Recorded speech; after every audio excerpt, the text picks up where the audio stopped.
नमस्कार, TV9 मराठीच्या news top 9 मध्ये आपलं स्वागत। मी प्रज्ञा आणि बुलेटिनच्या सुरुवातीलाच पाहणार आहोत आरक्षण मिळाल्यानंतर मराठा आरक्षणावरनं नेमकं काय राजकारण सुरू आहे त्या संदर्भातल्या न्यूज टॉप 9।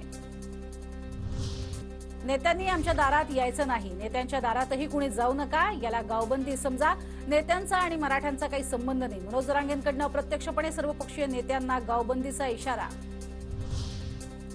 मनोज जरांगे नाटकी माणूस लोकांची फसवणूक करतो, वाशीत बंद खोलीत काय चर्चा केली, खुलासा करावा। अजय बारसकर आक्रमक। वृद्धांनीही आमरण उपोषणाला बसावं, उपोषणादरम्यान एखाद्या वृद्धाचा मृत्यू झाला तर सरकार जबाबदार, मनोज जरांगेंचा इशारा। मराठा आरक्षण दिलं पण सगळे सोयऱ्यांच्या अधिसूचनेची अंमलबजावणी केली नाही, अधिसूचनेची अंमलबजावणी केल्याशिवाय राज्यात निवडणुका नको, जरांगेंचा सरकारला इशारा।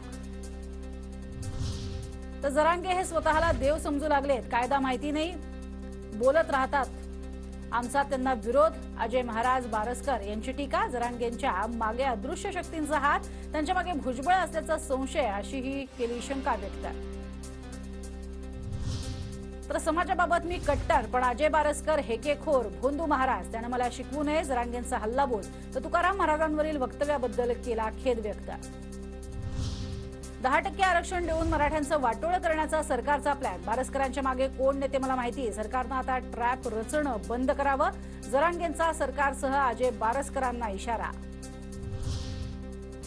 तर सरकारची भूमिका स्वच्छ आणि पारदर्शक, घाईगडबडीत कोणता निर्णय घेता येत नाही, जरांगेंनी संयमाची भूमिका घ्यावी, मंत्री शंभूराज देसाईंचा जरांगेंना सल्ला।